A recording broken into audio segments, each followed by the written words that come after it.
What happens when a philosopher stops just talking about virtue and decides to live it so radically that society calls him insane? Meet Diogenes, the madman of Athens, the father of cynicism, and arguably the most hardcore philosopher to ever exist. He didn't just question society, he rejected it. And in doing so, he asked one burning question: what does it truly mean to live free?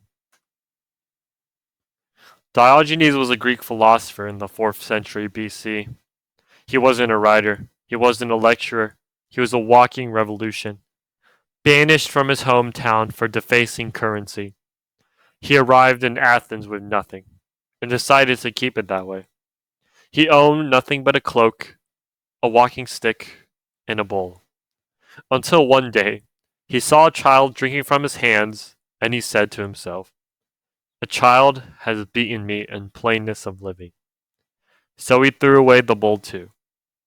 He lived in a barrel, begged for food, and publicly shamed anyone he thought was living falsely. He practiced what he called deliberate shamelessness, doing in public what society thought should be private, to prove that shame is often just social conditioning.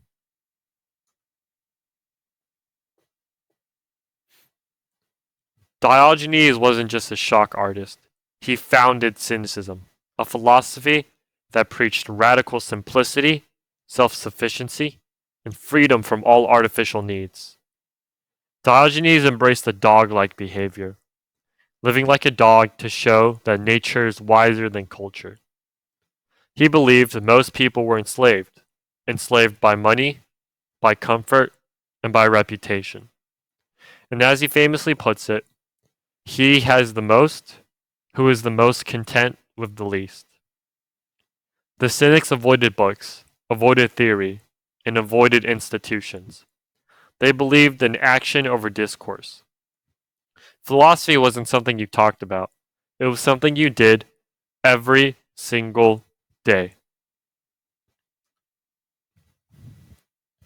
Diogenes hated hypocrisy and power.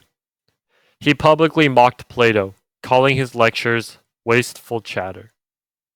When Plato defined a human as a featherless biped, Diogenes plucked a chicken and stormed into the academy shouting, "Here is Plato's man."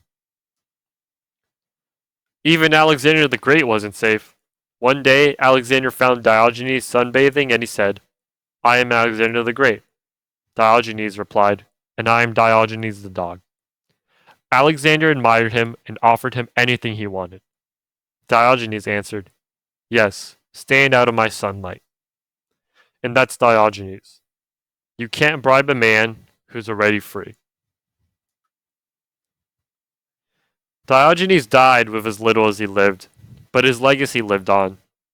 He was the teacher of Zeno, the founder of Stoicism, a philosophy that would shape Roman virtue and Christian asceticism for centuries.